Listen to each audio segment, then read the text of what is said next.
नमस्कार दोस्तों, कैसे हैं आप सभी। तो मुझे पता है कि बड़े बेसब्री से आप सबको मेरी क्लास का इंतज़ार है। और देखिए, चलते चलते ही मैं ये क्लास भी रिकॉर्ड कर रही हूँ, लेकिन इस क्लास में मैं आप लोगों के लिए लाई हूँ कम से कम 70 प्लस क्वेश्चंस जो कि निर्गुण काव्य धारा पर हैं, और इसके साथ ही हमारी निर्गुण काव्य धारा ख़त्म हो जाएगी। मतलब मेरे जो क्वेश्चंस हैं आपकी निर्गुण काव्य धारा को पूरा कवर करेंगे। तो बहुत अच्छे से एकाग्रता के साथ आ जाइए सभी। अपने सभी कामों को इधर उधर आप लोगों को ध्यान नहीं लगाना है, उनको छोड़ करके पूरी एकाग्रता के साथ संयम के साथ मेरी क्लास को देखिए, क्योंकि इस समय जो निर्गुण काव्य धारा की क्लास होने वाली है वो इतनी बेहतर होने वाली है, इतनी बेहतर होने वाली है कि आपको शायद इसके अलावा रामचंद्र शुक्ल की पंक्तियों को कहीं और पढ़ने की ज़रूरत नहीं पड़ेगी। ये मेरा वादा है आप लोगों से। तो चलिए क्लास को शुरू करते हैं। यहाँ हम लोग भक्ति काल और निर्गुण काव्य धारा में कबीर को पढ़ चुके हैं, और क्योंकि ये मैंने पूरा पीडीएफ बनाया है, भक्ति काल में मैं आपको दे चुकी हूँ आगे एक क्लास। तो हम लोग यहाँ से थोड़ा कबीर दास को देखते हैं। नामदेव,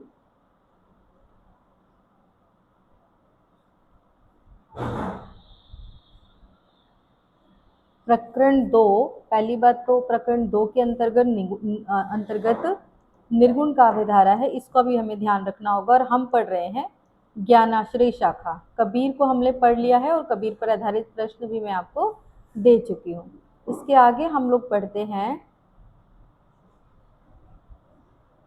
इसके आगे की क्लास में भी मैंने आप लोगों को कुछ रैदास, यहाँ से मैंने आप लोगों को कई संत कवि पढ़ाए थे जिनके क्वेश्चन आंसर्स मैंने आप लोगों को नहीं दिए थे। और उसमें आपकी क्लास में एक रविदास हैं, रैदास, ठीक है। उसके बाद हमने पढ़े थे धर्मदास, और इसके बाद हमने पढ़े थे गुरु नानक। गुरु नानक के बाद हमने दादू दयाल पढ़े थे, और सुंदरदास भी हम लोग पढ़ चुके हैं। आगे चलते हैं और हमें अब पढ़ना है मलुकदास। तो ये 2-3 संत कवि बचे हैं हमारे पास, इनको थोड़ा सा रीड कर लेते हैं। उसके बाद रैदास से लेके निर्गुण काव्य धारा के अंत तक पूरे क्वेश्चंस आप लोगों को इस क्लास में मिलेंगे। तो स्किप बिल्कुल मत कीजिएगा, बने रहिएगा क्लास में। और जो यहाँ पर नए हैं प्लीज़ चैनल को सब्सक्राइब कर दीजिए और वीडियो को लाइक ज़रूर कीजिए। सबसे पहले लाइक कर दीजिए वीडियो को, फिर चलते हैं आगे रीडिंग की तरफ। यहाँ हम लोग देखते हैं कि मलुकदास, ठीक है। मलूक का अर्थ ही सुंदर होता है, जो कि ब्रज भाषा के अंतर्गत दिया गया है। मलुकदास का जन्म लाला सुंदरदास खत्री के घर में हुआ था। तो यहाँ आपको एक चीज ध्यान रखनी होगी कि सुंदरदास खत्री इनके पिता थे।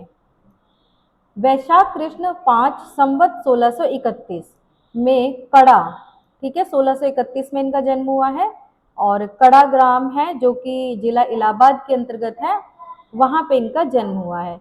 इनकी मृत्यु 108 वर्ष में हुई थी। ये एक पॉइंट हम लोगों के देखने योग्य है कि 108 वर्ष के थे तब इनकी मृत्यु हुई थी, और 108 अंक जो होता है वो बहुत शुभ माना जाता है।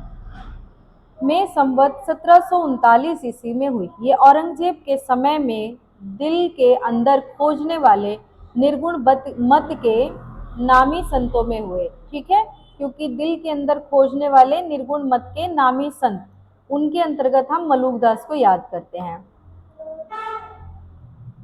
और इनकी गद्दियाँ कड़ा, जयपुर, गुजरात, मुल्तान, पटना, नेपाल और काबुल तक कायम थी। तो ये भी याद रखने वाली बात है कि मलुकदास कहाँ कहाँ तक प्रसिद्ध थे। इनके संबंध में बहुत से चमत्कार या करामातें प्रसिद्ध हैं। तो ध्यान रखिएगा क्या करामातें प्रसिद्ध हैं। कहते हैं कि एक बार इन्होंने एक डूबते हुए शाही जहाज को पानी के ऊपर उठाकर बचा लिया था, और रुपयों को तोड़ा गंगाजी में, रुपयों का जो तोड़ा होता है उसको गंगाजी में तैराकर कड़ा से इलाहाबाद भेज दिया था। आलसियों का मूल मंत्र क्या है? आलसियों का मूल मंत्र, अजगर करे ना चाकरी, पंछी करे ना काम, अजगर करे ना चाकरी, पंछी करे ना काम, दास मलूका कही गए, सबको दाता राम। तो ये पंक्ति जब मैंने याद की थी तब ऐसे याद की थी कि जो मलूक लोग होते हैं ना, मतलब जो सुंदर लोग होते हैं ना, वो काम नहीं करना चाहते। तो इस तरीके से मैंने इसको रिलेट कर लिया था कि पंछी करे ना काम। तो आगे आप भी समझदार हैं, इस तरीके से इसको रिलेट करके याद कर सकते हैं। इन्हीं का है इन्हीं का क्या है, इनकी दो पुस्तकें प्रसिद्ध हैं। कौन कौन सी पुस्तकें हैं? रत्न खान। तो रत्न खान और ज्ञानबोध ये दोनों मलुकदास की रचनाएं हैं, जिनको याद करना इंपॉर्टेंट है और ये बहुत बार एग्जाम्स में आई हुई हैं। हिंदुओं और मुसलमानों दोनों के उपदेश देने में प्रवृत्त होने के कारण दूसरे निर्गुण मार्गी संतों के समान इनकी भाषा भी फारसी और अरबी शब्दों का प्रयोग है। तो जो मलुकदास की भाषा है उसमें कौन कौन से शब्द भी आपको मिल रहे हैं? फारसी और अरबी। यदि एग्जाम में कथनात्मक क्वेश्चन जब आता है तो वहां पर पूछा जाता है क्या संत कवियों ने अरबी फारसी के शब्दों का प्रयोग किया था, तब आप कंफ्यूज हो जाएंगे, बोलेंगे उस समय तो अरबी फारसी थे ही नहीं, तो इसका मतलब नहीं किया होगा। लेकिन ऐसा कुछ नहीं है, संत कवियों ने अरबी फारसी के शब्दों का प्रयोग किया है। आगे चलते हैं। इसी दृष्टि से बोलचाल की खड़ी बोली का पुट इन सब संतों की वाणी में एक सा पाया जाता है। इन सब लक्षणों के होते हुए भी इनकी भाषा सुव्यवस्थित और सुंदर है। तो इनकी भाषा मलुकदास की कैसी है? सुव्यवस्थित और सुंदर। कहीं कहीं अच्छे कवियों का सा पद विन्यास और कविता आदि छंद भी पाए जाते हैं। कुछ पद बिल्कुल खड़ी बोली में है, आत्मबोध, वैराग्य, प्रेम आदि पर इनकी वाणी जो है बड़ी मनोहर है। कौन कौन से? आत्मबोध, वैराग्य। तो इन टॉपिक्स पर जब इन्होंने लिखा है तो बहुत ही मनोहर लिखा है। दिग्दर्शन मात्र के लिए कुछ पद यहाँ पर लिखे हैं इन्होंने। दिग्दर्शन मात्र के लिए क्या लिखा है? अब तो अजपा जपू मन मेरे, सुर नर असुर टहलुआ जाके, मुनि गंधर्व है जाके चेरे। 10 अवतारी यानी 10 अवतार बोले हैं। 10 अवतारी देख मत भूलो, ऐसे रूप घनेरे, अलख पुरुष के हाथ बिकाने, जब ते नैनन हेरे। कह मलूक तू चेत अचेता, काल ना आवे नेरे, नाम हमारा खाक है, हम खाकी के बंदे। ये बहुत इंपॉर्टेंट लाइन है, आप लोग इसको नोट कर सकते हैं, यहाँ स्टार लगा सकते हैं या इंपॉर्टेंट लिख सकते हैं कि ये बहुत बार आती है। नाम हमारा खाक है, हम खाकी के बंदे, खाकई से पैदा किए अति गाफिल गंदे। तो देखो, अति गाफिल गंदे नहीं रहना चाहिए, हमें मलूक बन के रहना चाहिए, मतलब कि हमें सुंदर बन के रहना चाहिए। तो सुंदरदास नहीं लगा देना, मलूक बन के रहना चाहिए तो मलूक दास लगाना। कबहू न करते बंदगी दुनिया में भूले, आसमान को ताकते घोड़े चढ़ फूले।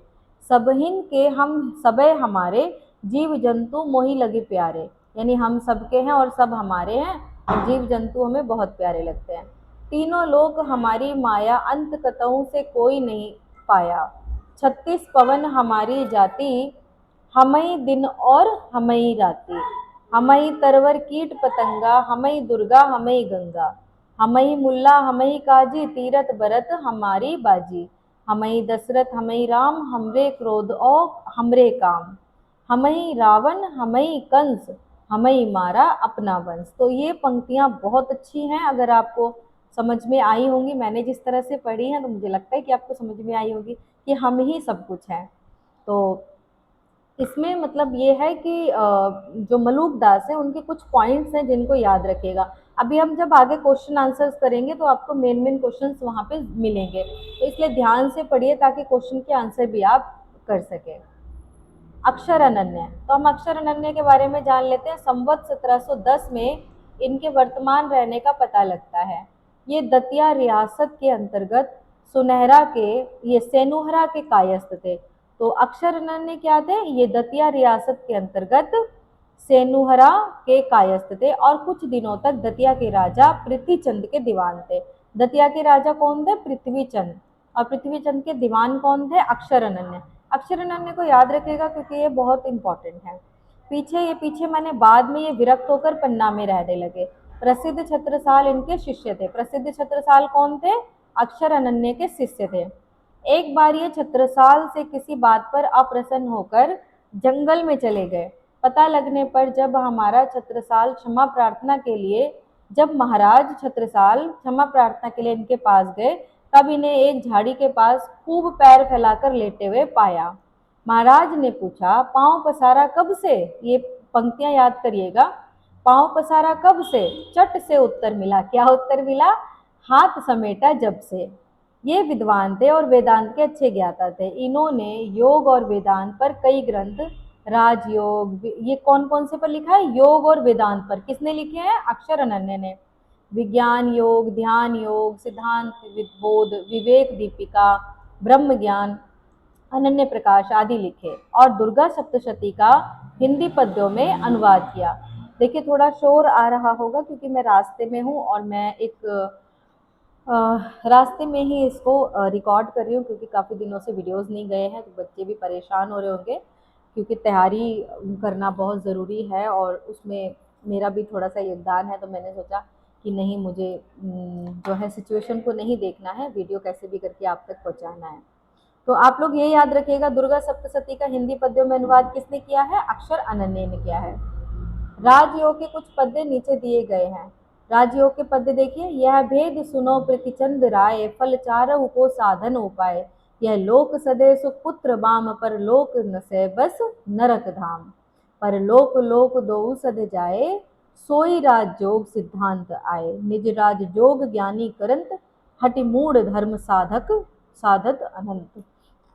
तो इस तरह की पंक्तियां आपको देखने को मिलती हैं। अब यहाँ थोड़ा सा ध्यान से पढ़ते हैं। जैसा कि ऊपर कहा जा चुका है, निर्गुण मार्गी संत कवियों की परंपरा में थोड़े ही ऐसे हुए हैं जिनकी रचना साहित्य के अंतर्गत आ सकती है। तो शुक्ल जी क्या कहते हैं कि निर्गुण मार्गी संत जो कवि हैं, उनकी परंपरा में ऐसे थोड़े ही कवि हैं जिनकी रचनाओं को साहित्य के अंतर्गत रख सकते हैं, बाकी सबने धर्म उपदेश के लिए ही लिखा है। शिक्षितों का समावेश कम होने से इनकी वाणी अधिकतर सांप्रदायिकों के ही काम आई है। मतलब वही ना कि शिक्षा का मतलब कम है यहाँ पे योगदान, तो फिर इनकी जो वाणी है वो धार्मिक और सांप्रदायिक ही है। उनमें मानव जीवन की भावनाओं की वह विस्तृत व्यंजना नहीं है जो साधारण जन समाज को आकर्षित कर सके।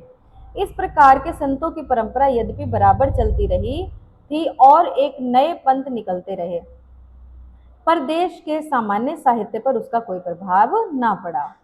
दादू दयाल की शिष्य परंपरा में जगजीवन दास, इनका नाम याद रखिएगा कि जगजीवन दास कौन थे? तो दादू दयाल के शिष्य थे। साहब हुए जो संवत 1818 के लगभग वर्तमान थे। ये चंदेल ठाकुर थे और कोटवा बाराबंकी के निवासी थे। इन्होंने अपना एक अलग सतनामी संप्रदाय चलाया। तो सतनामी संप्रदाय किसने चलाया? ये आप लोग मुझे कमेंट में लिखेंगे। इनकी वाणी में साधारण ज्ञान की चर्चा है। इनके शिष्य दूमल दास, ठीक है, इनका नाम याद रखिएगा, दूलम दास। दूलम दास है किसके शिष्य? जगजीवन दास के। हुए एक शब्दावली इन्होंने लिखी है। उनके शिष्य हुए तोंवर दास, किसके? दूलम दूलम दास, ठीक है, दूलम दास के शिष्य तोवर दास और पहलवान दास। तुलसी साहब, गोविंद साहब, भीका साहब, पलटू साहब आदि अनेक संत हुए। प्रयाग के बेलवेडियर, ये थोड़ा सा अंडरलाइन कर लीजिए, प्रयाग के बेलवेडियर प्रेस ने इस प्रकार के बहुत से संतों की वाणियां प्रकाशित की हैं। निर्गुण पंथ के संतों के संबंध में यह अच्छी तरह समझ रखना चाहिए कि उनमें कोई दार्शनिक व्यवस्था दिखाने का प्रयत्न व्यर्थ है। मतलब कि उसमें कोई भी दार्शनिक व्यवस्था हमें नहीं दिखानी है। उन पर द्वैत, अद्वैत, विशिष्टाद्वैत आदि का आरोप करके वर्गीकरण करना दार्शनिक पद्धति की अनभिज्ञता प्रकट करेगा कि जो निर्गुण संत हैं उनको हम इस तरह से डिवाइड नहीं कर सकते और ना ही किसी कैटेगरी में उनको रख सकते हैं। उनमें जो थोड़ा बहुत भेद दिखाई पड़ेगा वह उन अवयवों की न्यूनता या अधिकता के कारण जिनका मेल करके निर्गुण पंथ चला। ठीक है, अगर हम उनको उनमें थोड़ा बहुत भेद भेद मतलब जो हम उनमें अंतर करना चाहते हैं, जिस तरीके से हम उनको डिफाइन करना चाहते हैं, परिभाषित करना चाहते हैं, तो वो हमें कैसे दिखाई देगा? उन अवयवों की न्यूनता और अधिकता के कारण, कि किसके अंदर निर्गुण पंथ ज्यादा था, उसके जो पॉइंट्स जो तथ्य थे वो ज्यादा थे और किसके अंदर वो तथ्य कम थे, उनके कारण जिनका मेल करके निर्गुण पंथ चला। जैसे किसी वेदांत के ज्ञान तत्व का अवयव अधिक मिलेगा, ठीक है, जैसे किसी वेदांत के ज्ञान तत्व का अवयव अधिक मिलेगा, किसी में योगी के साधना तत्व का अधिक मिलेगा, किसी में सूफियों के मधुर प्रेम तत्व का अधिक मिलेगा, ठीक है, सूफियों के मधुर प्रेम तत्व की, और किसी में व्यवहारिक ईश्वर भक्ति यानी कर्ता पिता प्रभु की भावना से युक्त का। ये दिखाया जा चुका है कि निर्गुण पंथ में जो थोड़ा बहुत ज्ञान पक्ष है वह वेदांत से लिया हुआ है। ये आप लोग ध्यान रखिएगा कि ज्ञान पक्ष जो भी है वो कहाँ से लिया है? वेदांतों से लिया गया है। जो प्रेम तत्व है वो सूफियों से लिया हुआ है, ये बात हम बहुत बार बता चुके हैं, ना कि वैष्णवों से। वैष्णवों से क्या लिया है? अहिंसा और प्रपत्ति, इसके अतिरिक्त वैष्णवों से कुछ भी नहीं लिया है। वैष्णव तत्व का कोई और अंश उसमें नहीं है। निर्गुण धारा में वैष्णवों का क्या है? अहिंसा और प्रपत्तिवाद। सूफियों का क्या है? प्रेम तत्व। उसके सुरति और निरति शब्द, देखो निर्गुण काव्य धारा में दो शब्द मिलते हैं, सुरति और निरति। ये बौद्ध सिद्धों के हैं। किसके हैं? बौद्ध सिद्धों के हैं। बौद्ध धर्म के अष्टांग मार्ग हैं। बौद्ध धर्म के अष्टांग मार्ग कौन कौन से हैं? पहला है सम्यक स्मृति और दूसरा है सम्यक समाधि। सम्यक स्मृति वह दशा है जिसमें क्षण क्षण पर मिटने वाला ज्ञान स्थिर हो जाता है और उसकी श्रृंखला बंध जाती है। ठीक है, उसकी जैसे थोड़ी देर में आपको किसी ने ज्ञान दिया और थोड़ी ही देर में वो ज्ञान खत्म, ऐसा नहीं होता है। क्षण क्षण पर मिटने वाला ज्ञान स्थिर हो जाता है। किसमें? स्मृति, सम्यक स्मृति। स्मृति माने हमारी स्मृति में वो ज्ञान ठहर जाता है और उसकी श्रृंखला बंध जाती है। समाधि में साधक सब संवेदनाओं से परे हो जाता है, मतलब हम जो फील करते हैं अच्छा बुरा दुख सुख इन सब से हो जाता है। अतः सुरति और निरति शब्द योगियों की वाणियों से आए हैं। ये वैष्णवों से इनका कोई संबंध नहीं है। तो आपसे पूछा जाए सुरति और निरति शब्द वैष्णवों के हैं तो आप कहेंगे नहीं। ये कहाँ से आए हैं ये भी आप मुझे कमेंट में लिख दीजिए। अब यहाँ से ये संदर्भ है, आप लोग इस वीडियो को पॉज करके संदर्भ पढ़ सकते हैं। ये थोड़ा पढ़ना अच्छा होता है, इसको पढ़िएगा ज़रूर, ठीक है, कि संदर्भ कहाँ से है। तो इस तरीके से हमने वाचन कर लिया है और अब हम चलते हैं अपने 70+ क्वेश्चंस की तरफ। तो क्या रेडी हैं आप सभी?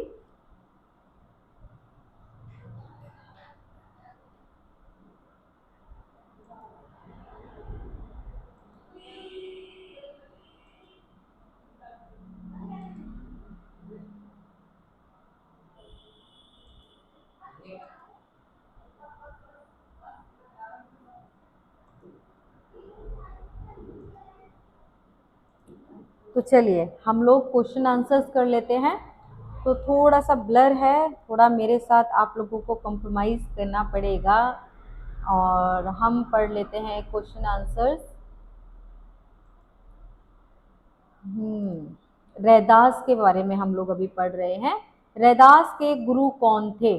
तो ये थोड़ा ब्लर है, थोड़ा दिख रहा है, लेकिन आंसर आप लोगों को देने हैं कि रैदास के गुरु कौन थे। चलिए पहला क्वेश्चन मैं छोड़ देती हूँ, बाकी आंसर मैं आपको बताऊंगी। ये पंक्ति है, कह रैदास खलास चमारा, ऐसी मेरी जाति विख्यात चमार। ये किसकी पंक्तियां हैं? रैदास की।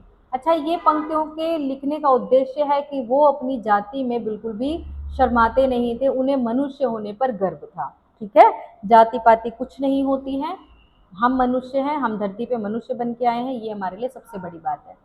नामदेव कबीर तिलोचन साधना सेन तरे, ये किसकी पंक्ति है? ये रैदास की पंक्ति है। हमने उस दिन भी बताया था कि रैदास ने कहा है कि गुरु की महिमा से सभी तर जाते हैं।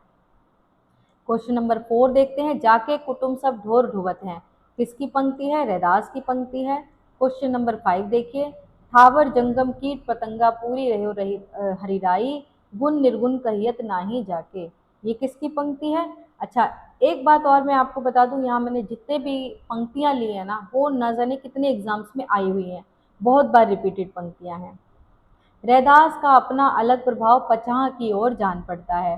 तो ये रैदास के लिए कहा है किसने? शुक्ल ने कहा है।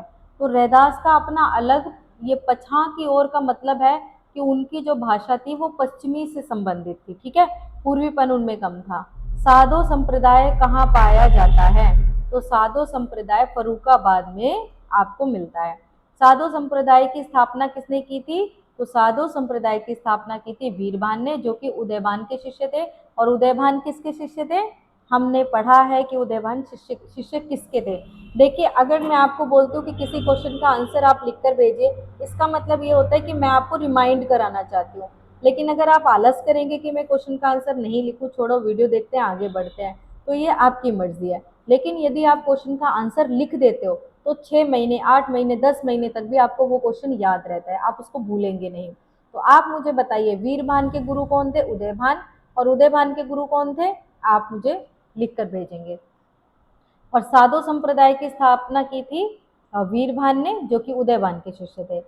और ये किसकी शिष्य परंपरा में आएंगे तो आप मुझे लिखकर भेजेंगे। 1600 संवत में इन्होंने साधु संप्रदाय की स्थापना की।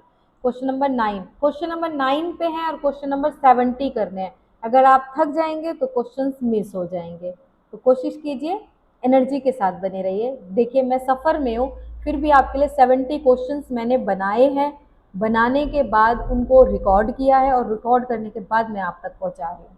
तो थोड़ी सी एनर्जी तो आप में भी होनी चाहिए ना, मेरे शिष्य हो। रैदास के पद किसमें संग्रहित हैं? तो रैदास के पद संत बानी सीरीज में है। रैदास के पद किसमें है? संत बानी सीरीज। इनका कोई स्पेशल ग्रंथ नहीं आया रैदास का, इनके फुटकल पद थे जो कि संत बानी सीरीज में है और गुरु ग्रंथ साहब में मिलते हैं। तो गुरु ग्रंथ साहब में रैदास के कितने पद संकलित हैं? 40 पद। ये क्वेश्चन पता नहीं कितनी बार पेपर में आया हुआ है पहले, तो ये छोटे छोटे चीजें आपको याद होनी चाहिए। दूध त बछरे थना बिडारेऊ, फूलू भंवर जलू मीन बिछारेऊ। किसकी पंक्ति है? अच्छा मैंने यहाँ पर आपको आंसर नहीं दिए हैं, ये सारी पंक्तियां रैदास की हैं, ठीक है। ये सभी पंक्तियां रैदास की हैं और सारी पढ़ लीजिए। ऐसे मत घबराइएगा कि मैम हम याद कैसे करें, हम इसको पढ़ेंगे पहले, आप सुनिए बस और पढ़िए, फिर ये ऑटोमेटिक आपको वहाँ पे ध्यान आ जाएगी एग्जाम्स में। लेकिन सुनिएगा ध्यान से, आसपास शोर शराबा नहीं होना चाहिए और आप किसी भी काम में व्यस्त नहीं होने चाहिए। दूध त बछरे थना बिडारेऊ, फूलू भंवर जलु मीन बिगारेऊ। तो ये रैदास की है, जब हम होते तब तू नाही, अब तू ही मैं नाही। तो ये भी रैदास की पंक्ति है। रैदास बोलते हैं कि जब से हम थे तो तुम नहीं थे, अब हम हैं। मतलब कि भगवान, अगर हम ज्ञान पा जाते हैं कि ईश्वर ही सब कुछ है, तो हम अपने अहम को भूल जाते हैं, और जब तक हमारे अंदर अहम रहेगा हम ईश्वर को नहीं समझ सकते। तो ये भी रैदास ने कहा है। माधव क्या कहिए प्रभु ऐसा, जैसा मानिए होई न तैसा। याद रखिएगा, ये बहुत जरूरी है। रैदास की पंक्तियां कोई सी भी उठा के आ सकती हैं। नरपति एक सिंहासन सोया, सपने भया भिकारी। ये भी रैदास की पंक्ति है। नरपति एक सिंहासन सोया। झरी लागे मलिया गगन गहराए। ये किसकी पंक्ति है? ध्यान रखिएगा क्योंकि सभी यहाँ पे रैदास की नहीं है। मितऊ मड़ैया सूनी गरी करी गेलो, अपना बलम परदेश निकरी गेलो। गुरु नानक का जन्म। चलो ये वाली पंक्तियां मुझे बताओ किसकी हैं? ये रैदास की बिल्कुल भी नहीं है। आप लोग लिख सकते हो ना, थकेंगे तो नहीं, वरना मैं अभी बता देती ये पंक्तियां किसकी हैं, ये मैंने अलग से ली है। ये पंक्तियां बताइए किसकी हैं। गुरु नानक का जन्म कब हुआ था? तो गुरु नानक का जन्म 1526 संवत कार्तिकी पूर्णिमा। हम लोग गुरु नानक की मनाते हैं ना, कार्तिक स्नान जो बोलते हैं, दिवाली के बाद आता है। तो कार्तिक की पूर्णिमा को था और 1526 में, तलवंडी ग्राम जिला लाहौर। आगे चलते हैं, क्वेश्चन नंबर 18। धर्मदास कहाँ के थे? तो धर्मदास बांधवगढ़ के थे। देखिए मेरी राइटिंग पे मत जाइएगा, मैंने रास्ते में ये क्वेश्चंस बनाए हैं, है ना। सोचिए कैसे कैसे मेहनत करके। और धर्मदास कबीर की गद्दी पर कब तक रहे? तो धर्मदास कबीर की गद्दी पर रहे लगभग 20 वर्ष। 20 क्वेश्चन देखिए। इनकी रचना थोड़ी होने पर भी कबीर की अपेक्षा अधिक सरल भाव लिए हुए है। इस तरह की पंक्तियां आप लोगों को अक्सर क्वेश्चंस में मिल जाती हैं देखने को। तो ये शुक्ल जी ने किसके लिए कहा है? धर्मदास के लिए कहा है कि इनकी रचना थोड़ी होने पर भी कबीर की अपेक्षा अधिक सरल भाव लिए, क्योंकि कबीर की रचनाओं में थोड़ा सा कठिनता मिल जाती है, धर्मदास की रचनाएं सरल थी। 21वें प्रश्न पर आइए। धर्मदास की भाषा में किस भाषा का व्यवहार मिलता है? तो धर्मदास की भाषा में पूर्वी भाषा का व्यवहार मिलता है। याद रखिएगा, धर्मदास की भाषा में पूर्वी भाषा का व्यवहार मिलता है। क्वेश्चन नंबर 22 पर आते हैं। इन्होंने खंडन मंडन से विशेष प्रयोजन न रख प्रेम तत्व को लेकर अपनी वाणी का प्रसार किया। मतलब कि कबीरदास ने तो खंडन मंडन किया था, और कबीरदास के शिष्य कौन थे? धर्मदास। लेकिन धर्मदास ने खंडन मंडन को विशेष प्रयोजन न रख करके प्रेम तत्व को लेकर अपनी वाणी का प्रसार किया। तो धर्मदास के लिए कहा शुक्ल जी ने। अब क्वेश्चन नंबर 23 की तरफ आ जाइए। गुरु नानक के पिता का क्या नाम था? तो गुरु नानक के पिता का नाम था कालूचंद खत्री। नानक जी की माता का और पत्नी का क्या नाम था? ये देखिए मैंने इसलिए लिया है नाम क्योंकि नाम कई बार प्रश्न आए हुए हैं एग्जाम्स में। तो माता का नाम था तृप्ता देवी और पत्नी का नाम था सुलक्षणी देवी। गुरु नानक जी के पुत्रों का क्या नाम था? ये भी इम्पोर्टेंट है। तो एक नाम था श्रीचंद और दूसरे पुत्र का नाम था लक्ष्मीचंद। श्रीचंद्र ने किस संप्रदाय की स्थापना की थी? इम्पोर्टेंट है। तो श्रीचंद्र ने उदासी संप्रदाय की स्थापना की थी। गुरु नानक जी का विवाह कब हुआ? तो 1545 ईस्वी 1545 संवत में गुरु नानक जी का विवाह हुआ था। 28वें प्रश्न की ओर चलिए। सिख संप्रदाय के आदि गुरु कौन माने जाते हैं? तो सिख संप्रदाय के आदि गुरु गुरु नानक देव माने जाते हैं। 29वें प्रश्न की ओर आओ। इनका देहांत कब हुआ? तो 1596 में गुरु नानक जी का देहांत हुआ। जन्म कब हुआ? 1526 में। ठीक है, देखिए 6 लगा हुआ है, 1526 लास्ट में 6 है, बस 2 का 9 हो गया, तो मुझे नहीं लगता कि हम भूल जाएंगे। तो 1596 देखो, 26 96 में जन्म और 96 में मृत्यु, 1500 दोनों में रहेगा। इनकी पंक्तियां देखिए। इस दमदा मैनू कीवे भरोसा, जो नर दुख में दुख नहीं माने। रिपीटेड पंक्तियां हैं जो भी मैंने दी हैं। यह संसार रहन दा सुपना। दादू पंथ के संस्थापक कौन थे? तो दादू पंथ के संस्थापक थे दादू दयाल। दादू दयाल का जन्म कब माना गया है? तो दादू दयाल का जन्म 1601 में माना गया, अहमदाबाद में। अब देखो, दादू दयाल का जन्म 1601 में है और दादू दयाल की मृत्यु 1660 में है, यानी 59 ईयर्स उनकी एज हो गई। तो ये भी आप भूलेंगे नहीं कि एक में जन्म और 59 में। अब बताओ, गुरु नानक जी का जन्म कब हुआ? 1526 में। मृत्यु कब हुई? 1596 में। आप बताइए, याद हुआ कि नहीं हुआ? कबीर के जीवन के समान किसके जीवन की कथा है? तो जैसे कबीर को बोला गया था कि उनके जन्म के टाइम पे उनको लहर तारा तालाब में फेंक दिया गया था और वहां से किसी ने उठा के पाला, ऐसे ही दादू दयाल के जीवन की कथा भी प्रसिद्ध है कि उनको भी साबरमती नदी में जन्म के दौरान फेंका गया था। चलिए 33 प्रश्न पर आ जाओ। दादू पंथ के लोग स्वयं को किसका उपासक बताते हैं? तो ये बताते हैं निरंजन निराकार का। 34 प्रश्न में मैंने 2 कथन लिए हैं। पहला कथन क्या है? दादू पंथ के लोग तिलक लगाते थे और कंठी पहनते थे। दूसरा कथन क्या है? दादू पंथ के लोग एक सुमरिनी रखते थे और सतराम कहकर, सतनाम नहीं सतराम कहकर अभिवादन करते थे। तो कथन क्या पूछता है? दोनों में से कौन सा कथन सत्य तथा कौन सा असत्य है? अब आप लोग मुझे बताएंगे कि दोनों कथन में से कौन सा सत्य है, कौन सा असत्य है, या दोनों सत्य हैं या दोनों असत्य हैं। लिख कर भेजिए। मैंने रीडिंग करवाई है ना आप लोगों को, देखूं जरा कितना आपको याद है या भूल गए। दादू दयाल की मृत्यु कब हुई थी? देखो मैंने आपको बताया 1660 में दादू दयाल की मृत्यु, और जन्म कब हुआ था? 1601 में। संवत 1601, संवत 1660। गुरु नानक जी का जन्म संवत 1526, मृत्यु संवत 1596। याद हो गया? दादू दयाल की भाषा मिलीजुली पश्चिमी हिंदी थी। ठीक है। धर्मदास की भाषा कैसी थी? पूर्वीपन लिए हुए। पूर्वीपन मतलब भोजपुरी मैथिली उधर वाली भाषा। पश्चिमीपन लिए हुए किसकी भाषा? दादू दयाल की। इधर आ जाइए, गुजराती राजस्थानी। ठीक है, जिसमें राजस्थानी का मेल था, ये शुक्ल जी ने कहा है। कबीर के समान पूर्वी हिंदी का व्यवहार इन्होंने नहीं किया। ठीक है, कबीर और धर्मदास की भाषा में पूर्वीपन बहुत मिलेगा आपको, दादू दयाल के में पश्चिमीपन। यह पंक्ति शुक्ल जी ने किसके लिए कही है? तो दादू दयाल के लिए कही है। अब कुछ पंक्तियां देख लेते हैं। घी दूध में रमी रहा व्यापक सबही ठौर, ये दादू की पंक्ति है। ये मसीत यह दे रहा सतगुर दिया दिखाई। इतनी बार ये पंक्ति आई हुई है ना एग्जाम्स में, बहुत बार। जब मन लागे राम सो तब अनंत काहे को जाई, भाई रे ऐसा पंथ हमारा। रिपीटेड पंक्तियां, इसको 2 बार पढ़िए, 3 बार पढ़िए, 4 बार पढ़िए, लेकिन याद रखिए कि ये दादू दयाल की पंक्तियां हैं। अब मैं आपको याद कराती हूँ। ये मसीत ये देहरा, तो ये मसीत और ये देहरा किसका है? हमारे दादाजी का। ठीक है, इस तरीके से याद रख लेना। जब मन लागे राम सो, और हमारे दादाजी का मन किस में लगता है? राम में, तो वो अनंत उनका मन लगता ही नहीं है कहीं। घी दूध हमें कहाँ पे मिलता है? दादा दादी के घर जा करके। घी दूध हमें कहाँ प्राप्त होता है? हम अपने दादू दादा के घर जाते हैं तो हमें खूब सारा घी दूध खाने को मिलता है, तो हम कहते हैं भाई रे ये पंथ हमारा, तो हम घी दूध भी खाते हैं और बोलते हैं भाई रे ये सब हमारा है। चलो आ जाओ 39 प्रश्न पर। खंडेलवाल बनिए कौन थे? तो ये थे सुंदरदास। 40वें प्रश्न पर, सुंदरदास का जन्म कब और कहाँ हुआ? तो सुंदरदास का जन्म हुआ चैत्र शुक्ल 9 संवत 1653 में, दौसा जयपुर में। जयपुर कहाँ है? राजस्थान में। तो सुंदरदास का जन्म हुआ दौसा राजस्थान में। इनके माता पिता का क्या नाम था? तो इनके पिता का नाम परमानंद था। अब ऐसे याद कर लो कि सुंदर ही सुंदर बालक है, तो उनके पिता को क्या आ गया? परमानंद आ गया।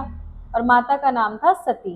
ठीक है, सती माता याद रख ही सकते हो आप लोग। तो सती माता का जो पुत्र था वो बहुत सुंदर था। तो सुंदरदास के गुरु कौन थे? दादू दयाल थे।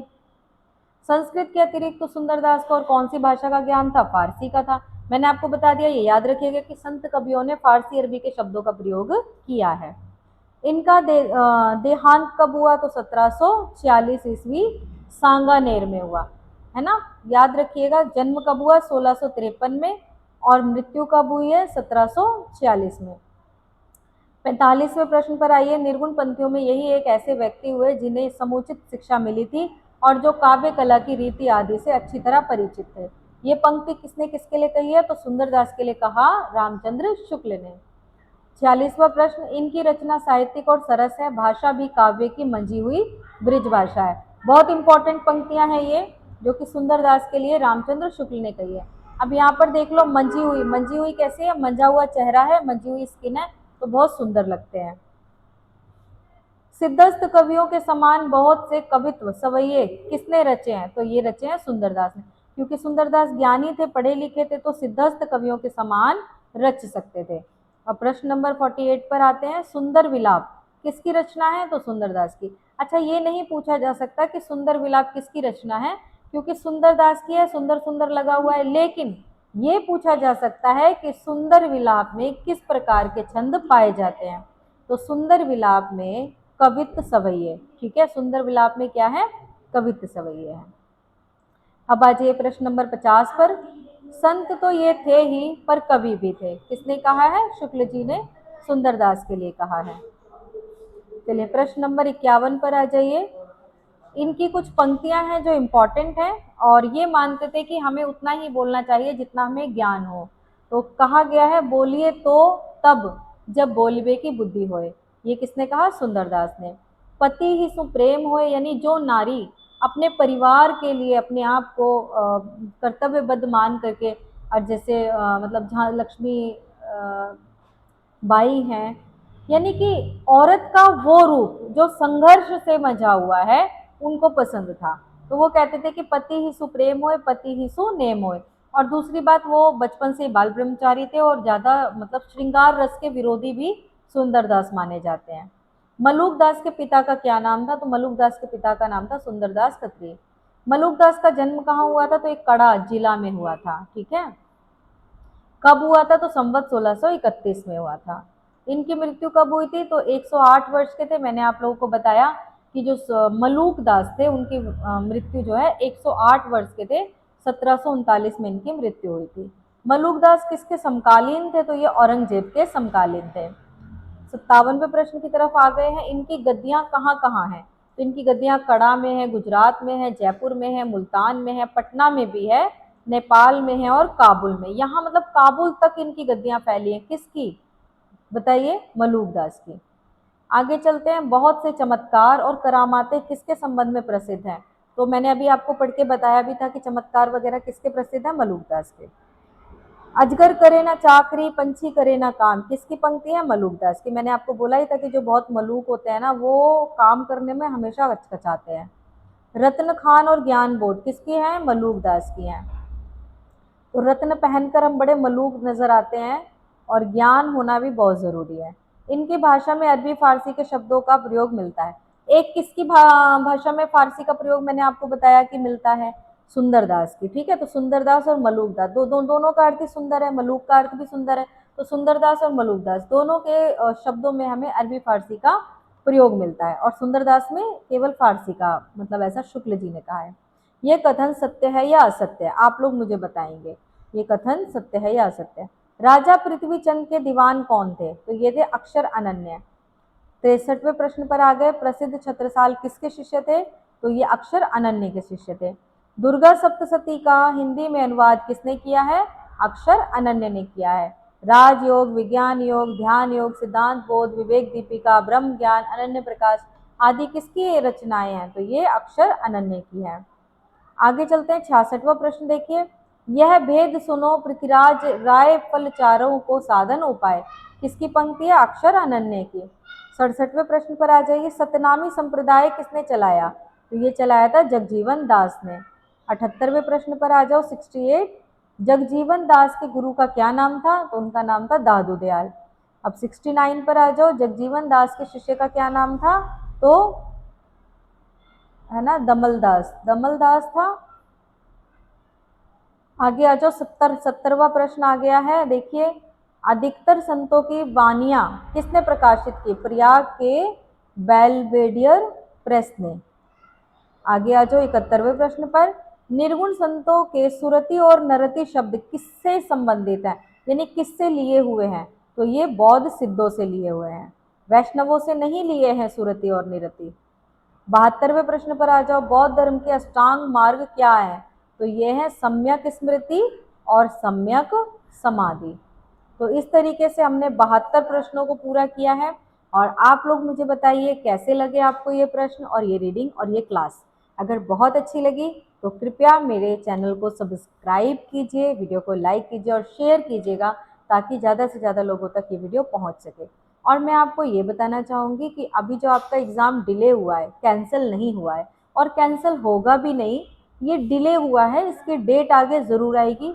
आप लोगों को पता है कि प्रयागराज में एक बड़ी मीटिंग होने वाली है और उसके बाद एक आयोग का निर्माण होगा, और ये सब देखिए बहुत बड़ी बड़ी चीज़ें हैं जिसका आप लोगों को जानकारी मिलती ही रहती है। लेकिन मैं ये कहना चाहूँगी, अपनी तैयारी को बनाए रखिए, बीच में स्थिर मत होने दीजिए, क्योंकि हमें जितना समय मिल गया है उतना हमें हमारे लिए मिला है। जो पढ़ते रहते हैं वो ये नहीं देखते कि कब एग्ज़ाम आएगा, कब डिले होगा। हमें सिर्फ पढ़ना होता है। जब जिस दिन एग्ज़ाम हो जाएगा हम बैठकर अपना एग्ज़ाम दे देंगे, लेकिन पढ़ाई से कोई कॉम्प्रोमाइज़ नहीं करेंगे जब तक हमारा सिलेबस हमारे हाथ में ना हो। तो बने रहिए मेरी वीडियोस में। ऐसी वीडियो पाने के लिए जल्दी से सब्सक्राइब कर दीजिए। कैसी लगी आपको वीडियो ज़रूर बताइएगा, और आपके प्यारे प्यारे कमेंट्स ना मुझे बहुत अच्छे लगते हैं। और अभी भी मैं रास्ते में हूँ, मुझे 2-3 दिन तो घर पहुँचने में लगेंगे, लेकिन फिर भी आपको मैं कोशिश करूँगी कि वीडियोस मिलती रहे। धन्यवाद।